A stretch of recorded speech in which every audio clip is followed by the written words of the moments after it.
Daniel Dubois has suffered his second professional defeat, but he's only the third man to do so in the paid ranks. So how did he lose? And what's next for the heavyweight star? It's me, and we're talking about Daniel Dubois once again. This time, though, reflecting on his loss against Oleksandr Usyk, Daniel put up a brave performance against the Ukrainian and arguably won the early parts of the fight, especially during those early rounds where he would swing and miss with wild haymakers. But when you hear him say these things, I went to the body because he was coming forward and I hit him with a low blow. I didn't mean to hit him with a low blow. It was an accident. Well, if we look at Daniel's previous performances, in fact, they've stated that they may strip Usyk of his title following this disqualification. Instead, he should face another top contender in the division, putting on big performances every time he steps foot into the ring. Now, these decisions aren't in Daniel's hands. It's his team that will have to make these choices and push them through.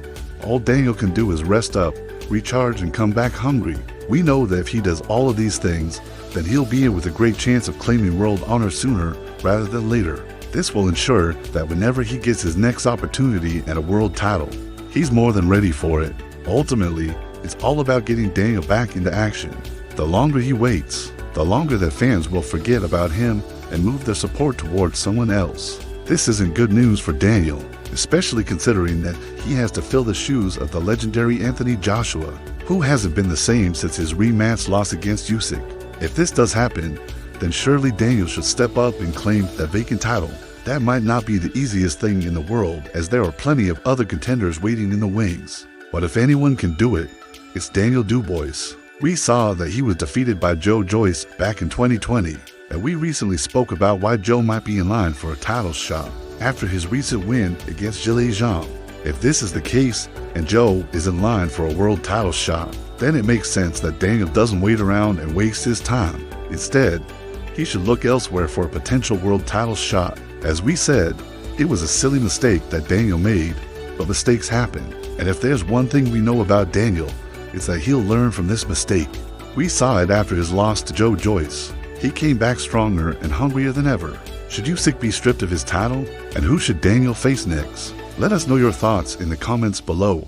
Don't forget to like this video and subscribe to our channel for all the latest boxing news. Thanks for watching. I've been your host, and we'll see you with another video tomorrow. Peace. And this will be no different. You understand that he is taking the fights just as seriously as we are watching at home and wants to make sure that he does everything right. It wasn't until around the 6th or 7th round that he realized that just letting his hands go wouldn't work. But by that time, Usyk had already established himself in the fight. Even still, Daniel was able to turn things around and win the 8th round, and it was only a silly mistake at the start of the 9th that ultimately cost him the fight. But unfortunately, he was disqualified in the 9th round for hitting low blows. Welcome back to our channel. Daniel is still technically undefeated in terms of knockouts and decisions. If Daniel is going to come back stronger, he needs to take that time away from the ring and recharge both mentally and physically.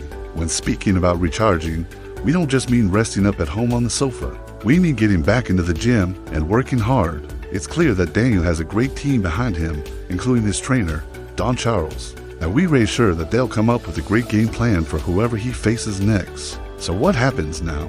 Well, according to Daniel, he needs some time to rest up, and then he'll come back and be better than ever. When quizzed on what happens next, he said, "That's a question for my management and my team.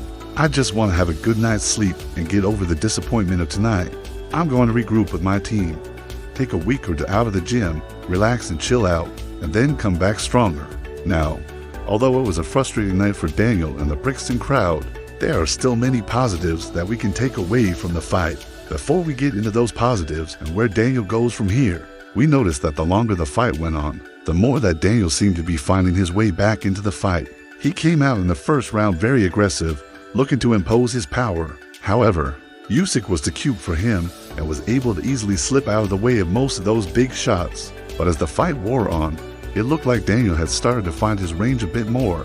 And this is something that he confirmed post-fight when he said, "The second time I think I came out and felt a little bit more relaxed, a little bit more composed. I found my range. The plan was to come out and let my hands go, try to stop him in the early rounds. But he is a southpaw and it took me a little bit of time to find my range. We need to pay attention to what Daniel said immediately after the fight, because if we don't listen to him now, then we could be set for a very long wait before we see him back in action. Just after the fight, Daniel told us, "I thought I was doing okay. I felt I was getting to him. I thought I was winning the fight, even though it was close. I had a little cut above my eye, but I thought I was coming back strong in the last couple of rounds. I hit him with a big uppercut in the 8th round. I went to the body because he was coming forward, and I hit him with a low blow. I didn't mean to hit him with a low blow. It was an accident." It looks like Daniel was starting to find his range in the later parts of the fight, and this is something that we were also noticing here at Provoke. When watching the fight live, it was easy to get frustrated with Daniel. When asked about this mistake, he said, as the disqualification was only announced after 9 rounds, "We can all agree that Daniel deserves a well-earned rest after this one. It was a great fight, and he gave it his all. But who should that next opponent be? We know that the WBA are not happy with the result of this weekend's fight. On the flip side, if the WBA choose not to strip Usyk, then Daniel shouldn't wait around for another title shot. So it's vital that Daniel is back in action as soon as possible. What do you think?"